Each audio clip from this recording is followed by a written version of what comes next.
अस्सलाम वालेकुम नाजरीन, मैं हसीब अहमद हूँ। आप देख रहे हैं हसीब्स पॉइंट डिजिटल चैनल। नाजरीन, इमरान खान साहब जो हैं वो ज़मान पार्क में मौजूद हैं और उनके हवास बाख्ता हो चुके हैं और उन्हें रातों की नींद जो है वो उड़ी हुई है, सिर्फ इस बात पर कि कहीं पाकिस्तान डिफ़ॉल्ट होने से ना बच जाए। इमरान खान साहब और तहरीक इंसाफ ने बेशुमार कर्जे लिए। ये वो जमात थी जो 2017 में और 2016 में पाकिस्तानी अवाम को बताया करती थी कि पाकिस्तानी अवाम कितनी मकरूज है। इन लोगों ने, नवाज शरीफ लोगों ने कितना पाकिस्तान को मकरूज किया। उसके बाद जब इनकी हुकूमत आई तो सबसे ज्यादा पाकिस्तान की तारीख में सबसे ज्यादा कर्जा इमरान खान साहब ने लिया। यही इमरान खान साहब जो कहते थे कि पैदा होने वाला बच्चा जो है वो 1.5 लाख का मकरूज है, वही इमरान खान साहब जो है वो कुर्सी पर बैठकर हमें बताया करते थे कि आज जो है वो सऊदी अरब ने हमें 2 अरब डॉलर दे दिए हैं, चीन ने इतने दे दिए हैं। तो आज जब इमरान खान साहब 2022 में इनकी हुकूमत गई और अब 2023 में इमरान खान साहब वही हैं जो कर्जे लेने पर भाषण दिया करते थे, फिर जो है वो कर्जे लिए इन्होंने और अब फिर जो है वो उनका सॉफ्टवेयर बैक चला गया है और वो दोबारा अवाम को बताने पर मजबूर हैं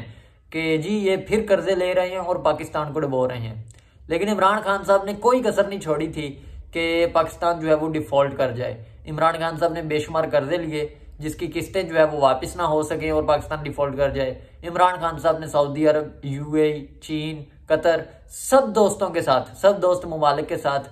अपने जो ताल्लुकात थे वो ख़राब किए और उनसे घड़ियां जो मिली थी वो बेच दी,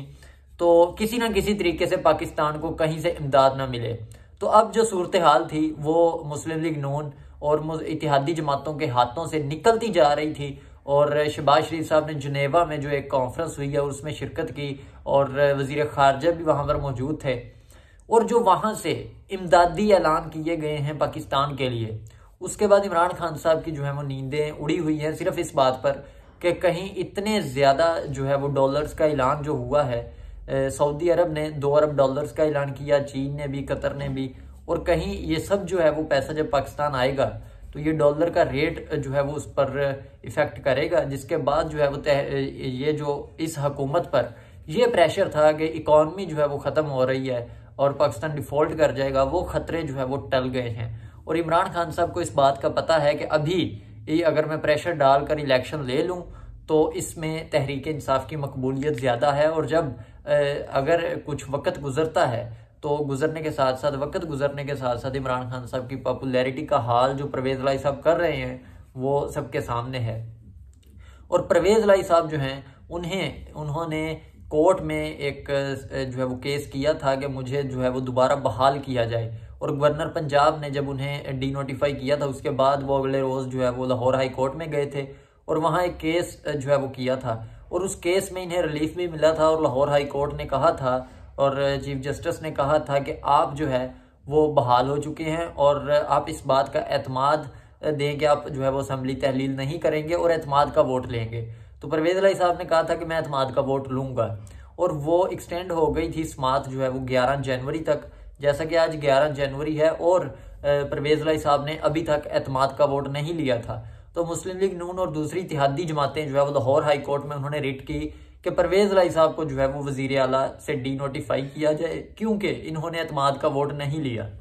तो आज जो है वो एक अहम समात थी जिसमें जब समात शुरू हुई तो उसमें चीफ जस्टिस ने जो है वो वकील से मुखातिब होते हुए कहा कि आपको कितना वक्त चाहिए कि आप एतमाद का वोट ले लें, क्योंकि गवर्नर ने रूलिंग दी है तो परवेज़ लाई साहब को चाहिए था कि वो एतमाद का वोट ले लेते। अब उन्होंने नहीं लिया तो आप एक डेट दें जिस पर हम जो है वो फैसला कर दें और उस डेट को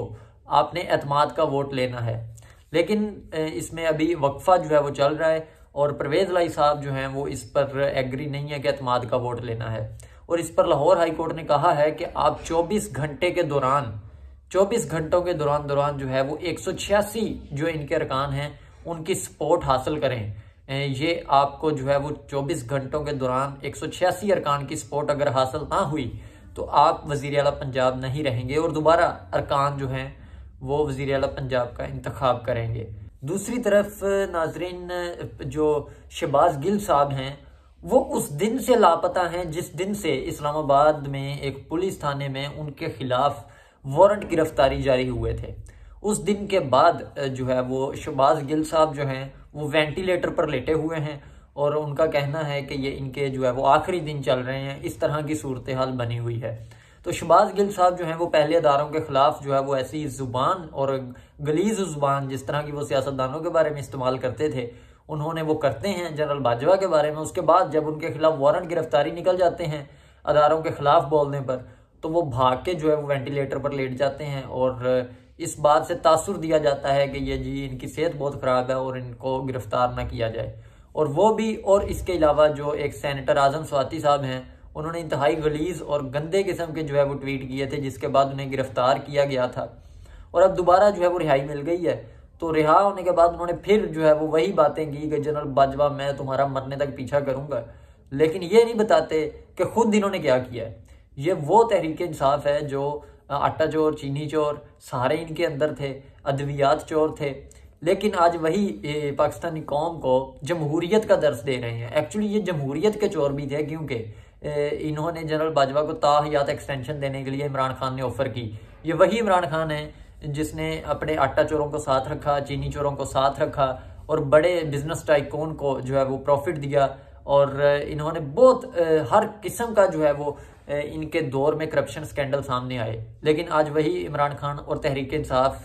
पाकिस्तानी कौम को ये लेक्चर देते हैं कि जमहूरियत क्या होती है, रूल ऑफ लॉ क्या होता है। और इमरान खान साहब के वारंट गिरफ्तारी जो जारी हुए हैं उसमें इमरान खान साहब पेश नहीं हुए थे, इसलिए वारंट गिरफ्तारी जारी हुए। इमरान खान साहब जो हर वक्त एक अलाप जो है वो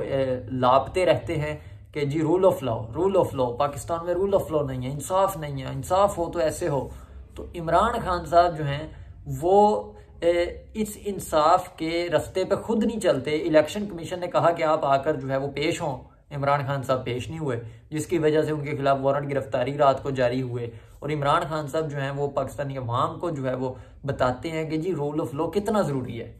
और अपने ऊपर जो है वो ये समझते हैं कि मैं शायद इन सब चीज़ों से ऊपर हूँ और बालातर हूँ और मुझे जो है वो इस कटहरे में नहीं आना चाहिए। और पाकिस्तानी कौम जो है और बड़े दूसरे सियासतदान जो हैं वो सारे इसके नीचे हैं। इसके अलावा पंजाब असम्बली में जो है वो कल इजलास हुआ और वहाँ जो मछली मंडी बनी है वज़ीर आला ऑफिस में, और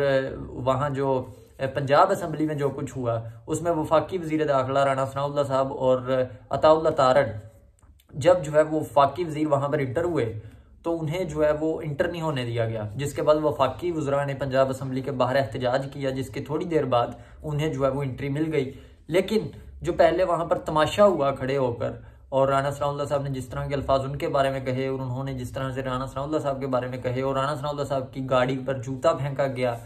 और ये इस किस्म की नस्ल थी जो इमरान खान साहब ने पूरे 10 साल जो है वो मेहनत करके तैयार की है सोशल मीडिया पर, जिसके बाद अब वो जो है वो सामने आना शुरू हुए हैं कि इतनी भी बर्दाश्त नहीं है इनके अंदर कि किसी की बात सुन सकें। और राना सनाउल्लाह साहब ने भी काबिल एतराज़ बातें की। उन्होंने कहा कि 25 मई को मैंने इमरान खान साहब को मजून तैयार करके दिया था, वो मजून जो है वो ख़त्म हो गया है। इमरान खान साहब की तबीयत जो है वो एक दफ़ा रिलैक्स हो गई है, तो अब दोबारा जो है वो इमरान खान साहब और तहरीक इंसाफ को वो मैं जो मजून है, नुस्खा है, वो मैं दूंगा किसी दिन और दोबारा से जो है वो ये ठीक हो जाएंगे। तो ये उन्होंने काबिल एतराज़ बात की। उसके बाद जब वो गाड़ी में बैठे तो उनकी गाड़ी पर जो है वो जूता फेंका गया। इसके अलावा पंजाब असम्बली में जो गर्मा गर्मी चल रही है, उसके बाद परवेज़ इलाही साहब को एतमाद का वोट तो लेना ही पड़ेगा। लाहौर हाई कोर्ट में आज अहम समाअत थी, जिसके बारे में जो है वो आज उन्हें कहा गया है कि 24 घंटे के अंदर अंदर जो है वो एतमाद का वोट लें, वरना जो है वो आप वज़ीर आला पंजाब जो है वो नहीं रहेंगे।